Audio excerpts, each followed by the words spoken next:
자, 대통령실이 어제 조직 개편안을 발표를 했는데 국정상황실 확대 개편에 방점이 찍혀 있습니다. 재정기획보좌관, 이 사법제도 비서관 신설 등도 이 주목이 됩니다. 직접 한번 들어보겠습니다. 대통령실은 국민의 삶과 국정에 대한 최종 책임을 지는 기관입니다. 이에 걸맞는 조직 개편으로 책임성을 강화해 지난 정부 대통령실이 국정운영 총괄 기능에 미흡했던 문제점을 개선하겠습니다. 국정상황실을 확대 개편해 국정운영의 컨트롤 타워로 자리매김하도록 하고 수석급 재정기획보좌관을 신설해 국정과제 실천을 위한 재정 전략을 담당함으로써 대통령의 국정 철학이 현장에서 완결성 있게 실현되도록 할 것입니다. 일단 대통령실은 지난 정부에서 이제 미흡했던 국정운영 총괄 기능을 강화하기 위해서 국정상황실은 이제 확대 개편하겠다 이렇게 밝혔습니다. 국가위기관리센터도 국가안보실장 직속으로 옮겼습니다. 국민 생명 또 안전 관련 여기에 이제 대통령이 키를 잡고 좀 그립감을 갖겠다. 뭐 이렇게 해석을 하면 되겠습니까? 그러니까 지난 취임 선서 때 이재명 대통령이 국민에게 드리는 말씀에서 했던 기조가 이번에 대통령실 조직 개편에도 그대로 반영이 돼 있다고 봅니다. 예. 미래 유능 또 국민을 위해 일하는 조직의 방향성을 좀 확고히 했고요. 네. 가장 중요하게는 윤석열 정부 대통령실의 어떤 기능이 제대로 작동하지 않았던 이 문제의 원인을 좀 잘 찾아낸 것 같습니다. 네네. 국정 운영에 컨트롤 타워가 부재한 게 아니냐. 어떤 주요 국가적 현안이 발생했을 때 대통령실이 대통령을 제대로 보좌하고 있는 것이냐에 대한 문제제기가 계속돼 왔습니다.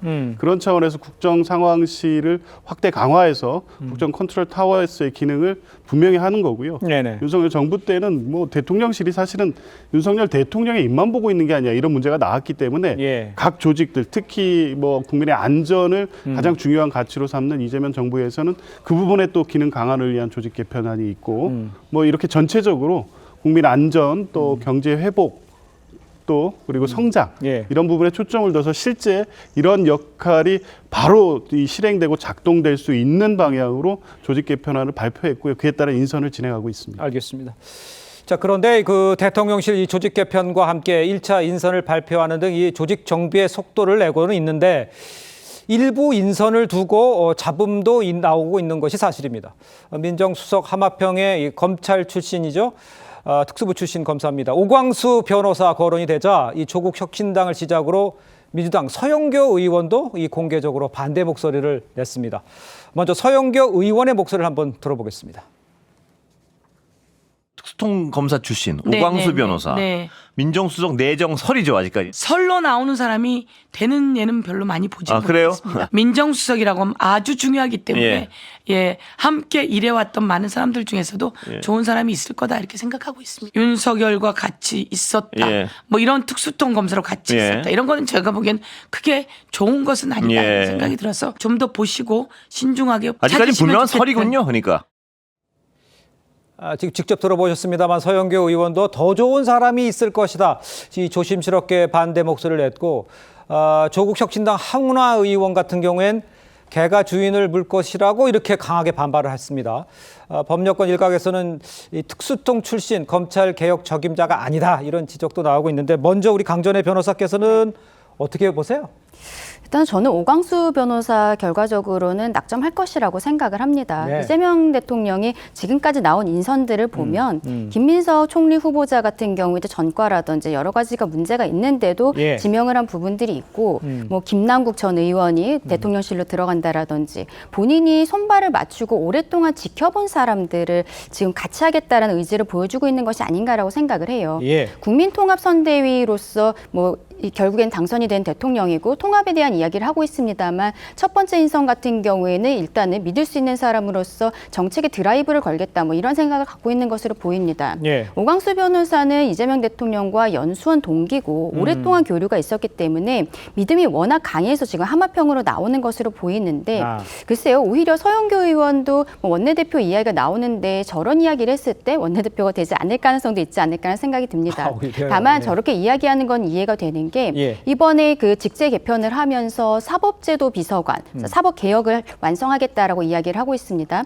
근데 지금 이재명 대통령과 정부에서 이야기하고 있는 이 사법개혁이라는 것은 결과적으로 검찰을 무력화시키겠다라는 거거든요. 그런데 특수통 출신의 검사가 민정수석으로 들어왔을 때는 이것이 완벽해지지 않을 수 있다라는 우려는 있을 수 있다라고 생각합니다. 그러니까 결과적으로는 지금 이거는 정리를 해야 될 문제라고 생각하는 게 이재명 대통령과 민주당은 검찰의 능력에 대해서는 인정을 하고 있으나 이들을 무력화시키겠다는 이런 앞뒤가 맞지 않는 모습들이 이런 불협화음을 만들고 있는 것이 아닌가 생각합니다. 알겠습니다. 서재원 부위원장께는 이렇게 여쭤볼게요. 이재명 대통령이 저런 반발도 있을 거라는 걸 예상 안 했을 리는 없고 그런데도 저렇게 생각을 하고 있다 밀어붙이겠다는 의지가 있다는 것은 무슨 의미라고 해석을 하면 되겠습니까? 그러니까 지금 오광수 변호사에 대해서는 저도 아는 바는 사실 많지는 않는데요. 네. 그 인사가 확정된 건 아닌데 자본보다는 그걸 조율하는 과정, 그리고 의견 청취하는 과정일 수는 있겠는데요. 저는 이제 검찰 출신이라고 해서 뭐 이게 선입견은 물론 있습니다. 워낙 이제 윤석열 정권에서의 검찰이 보여왔던 행태에 대했기 때문에 국민들이 신뢰할 수는 없지만 그렇다고 해서 꼭 검사 출신 그리고 특수통 출신이라고 해서 또 개혁의 적임자가 될 수 없다라는 또 이런 선입견도 저는 좀 제거할 필요가 있는 것이거든요. 그리고 이재명 대통령께서 경기도지사 때 보여줬던 것은 인사의 제일 원칙은 그냥 유능함입니다. 일 잘하는 거. 그리고 권한을 주고 또 책임을 묻는 것이거든요. 그래서 저는 오광수 변호사가 뭐 여러 가지 다른 민정수석이든 다른 것에 기용될 수도 있고 안 될 수도 있겠지만 이런 염려도 듣고 그러나 최종적으로는 대통령이 지목한다면 그에 대해서는 또 신뢰해 줄 필요가 있다. 그렇게 저는 생각하고는 있습니다. 호 대변인 보시기에는 그러면 검찰 개혁을 하는데 가장 검찰을 잘 알고 있는 사람 이렇게 택했기 때문이라고 봐야 되는 겁니까? 검찰 개혁이라는 게요. 검찰 개혁의 요체가 뭐죠? 검찰 개혁은 제가 보기에는 검찰이 공정하게 독립성 있게 수사할 수 있게 해주고 정권을 위해서 복무하지 않게 해주고 권력 따라가지 않게 해주고 그렇게 해주면 그게 검찰이 개혁되는 겁니다. 근데 제가 보기엔 역대 정부는 다 그런 그 본질은 놔두고 필요한 부분에서는 정권의 주구처럼 썼습니다. 제일 심했던 게 제가 보기엔 문재인 정부 때 그랬습니다. 그런데 본인들 편에 안 들고 본인들을 수사하려고 하면 그때부터는 해체시키려고 하고 무력화시키는 방향으로 했습니다. 근데 우리나라에서 범죄자들 잡는데 가장 유능하고 가장 강력한 조직이 검찰입니다. 그중에서도 제일 그래도 지난 수십 년 동안 제일 일 잘한다는 사람들이 특수부 검사로 다 이렇게 임용을 했었던 거예요. 근데 특수부 검사는 다 안 된다, 다 빼고 해야 된다.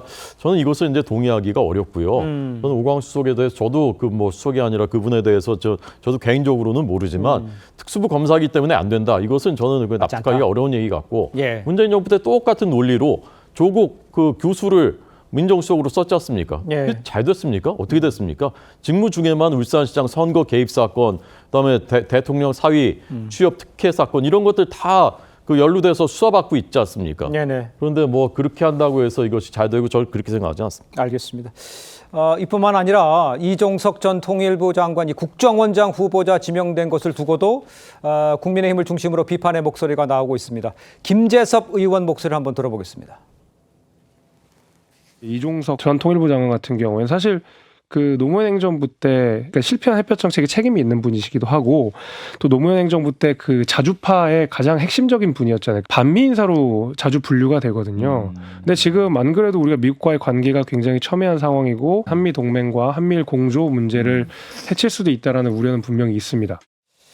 강전의 변호사께서 보시기에 이종석 국정원장 후보자는 뭐가 문제라는 걸 말씀하시는 겁니까? 말하자면은 친북 반미 인사가 아닌가라고 국민들께서 보실 수밖에 없는 거죠. 저는 이러한 인사들이 그 이번에 대통령들 간의 정상 간의 통화가 늦어진 이유가 아닌가라는 생각이 듭니다. 김민석 총리 후보자도 반미로서 보이는 이런 과거의 이런 행동들이 있었기 때문에 국민들께서 우려하시는 부분들이 있는 것이고 이재명 대통령 역시도 대북 송금 의혹과 관련해서 지금 1심으로 재판을 받고 있는 상황이거든요. 앞서 말씀드린 것처럼 외교에 있어서 신뢰 이런 것들이 굉장히 중요한데 이 과정에 있어서 대통령 스스로의 리스크는 어쩔 수 없다 치더라도 인선으로서 좀 보여줘야 되는 것이 있는데 총리 후보자 그리고 심지어 국정원장 후보자의 과거 전력들이 이렇게 문제가 된다면 여기에 대해서는 조금 더 고민을 해봐야 되는 것이 아닌가라고 생각합니다. 네, 알겠습니다. 국정원장 후보자 이종석 국정원장 후보자에 대해서 지금 비판하는 그 부분, 그 지점에 대해서 어떻게 반박하시겠어요? 저는 뭐 야당이 대통령실 인사건, 내각 인사건 적격성에 대해서 비판하거나 문제 제기할 수 있다고 보는데요. 네. 어떤 인사에 대해서 자꾸 반미, 반일, 친중 이런 이념적 딱지를 붙이는 거 매우 위험하다고 봅니다. 이재명 대통령께서 이미 한미 동맹을 축으로 한미일 협력을 외교의 기본 노선으로 확정해 놓고 확고히 입장을 밝히고 있습니다. 중국과의 실효 외교를 강조하고 있고요. 이 인사들이 과거에 어떤 특정한 어떤 행위 하나를 가지고, 특히 예를 들면 김민석 총리 후보 같은 경우에 대학 시절의 어떤 행위를 가지고 반미라고 낙인 찍는 게 이게 상식적으로 맞습니까? 그리고 이종석 이 후보자 같은 경우에도 과거 노무현 정부 때 NSC 사무처장으로 해서 여러 가지 미국 관련 정책에 관여한 거는 맞는데 그 외에 햇볕 정책 내지 통일부 장관을 했다고 해서 자주파라고 어떻게 이걸 이렇게 딱지를 뭐 그런 규정을 하는 분이 있었습니다만 그게 미국과의 관계를 경원시하는 이런 입장을 가진 분이 아닙니다. 당시만 해도 이라크 파병을 주도적으로 추진했고요. 미국에 가서 이 파병 규모를 협정하는 그 확정한 당사자이기도 합니다.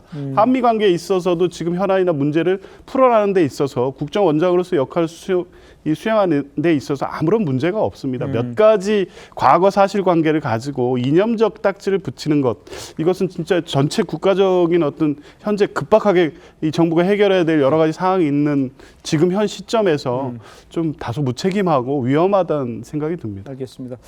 그러면 요 하마평 얘기도 한번 추가로 좀 해보죠. 김경수 전 경남지사가 행안부 장관 하마평에 오르는 것을 두고 국민의힘에서는 비판이 나옵니다. 아직 뭐 확정된 건 아닙니다만 김기현 의원 같은 경우에 이제 드루킹 관련자가 공정한 선거 관리를 해야 할 행안부 장관 자리에 거론되는 것 자체, 이게 지금 막장 드라마 아니냐, 뭐 이렇게 맹 비난하고 있어요. 먼저 우리 서재헌 부위원장께서는 어떻게 보십니까? 그러니까 이제 계속적으로 국민의힘 같은 경우는 이제 비판만 하잖아요, 사실은. 그리고 또 사실 이게 내정이 된 것도 아닙니다. 그리고 또 김경수 지사 같은 경우는 또 이제 다 2년형을 받고 왔지 않습니까? 그리고 사면을 받았잖아요, 윤석열 전 대통령께서. 사면했기 때문에. 그리고 또 김경수 지사 같은 경우는 사실 부울경 메가시티라고 해가지고 또 국토 균형 발전 관련해서 또 그런 경험과 또 그런 노하우가 있는 분이시거든요. 네네. 그래서 행안부 장관도 있고 더 이상의 큰 역할을 할 수 있는 분이신데 그걸 또 인사가 이루어지기 전부터 계속적으로 비판 아닌 비판 계속적으로 하게 되면 저는 조금 이런 말씀 좀 드리는 거예요. 지금 4일 지났잖아요. 그러면 지금은 또 허니문 기간은 끝났다 하더라도 매번 이제 여야가 좀 이제 하나 돼서 국가가 위기니까 그 국정 회복을 위해서는 좀 협력할 부분은 협력하고 또 비판할 때는 비판하겠지만 아직 정해지지도 않은 것까지 포함해서 비판하는 좀 과도하지 않나 그런 생각도 가집니다. 허 대변인. 참 옳으신 말씀인데 저런 마음으로 그 야당일 때도 좀 하셨으면은 지금보다 훨씬 좋아지지 않았을까 우리나라가 하는 생각을 일단 했고요. 저는 김경수 전 지사를 뭐 장관으로 발탁하는 것 괜찮다고 생각합니다. 근데 행안부 장관은 아니었으면 좋겠습니다. 이 상징성이 있는 것이고요. 이 드루킹 사건이라는 것은 우리가 한 번도 겪어보지도 못한 상상도 못해봤던 매크로라는 시스템을 돌려가지고 수천만 개 댓글을 이제 조작한 것이거든요. 그리고 이분이 거기에 대해서 사과도 하지 않았어요. 끝까지 이제 억울하다 그냥 그런 입장이었습니다. 근데 그런 분이 선거 관리 전체에 책임이 있는 행정안전부 장관을 한다는 것은 그것은 국민의 법치와 상식의 그 관념에 맞지 않는다고 생각하고 정시키시키고 싶다면 다른 장관 시키셔라 말씀드리고 싶습니다.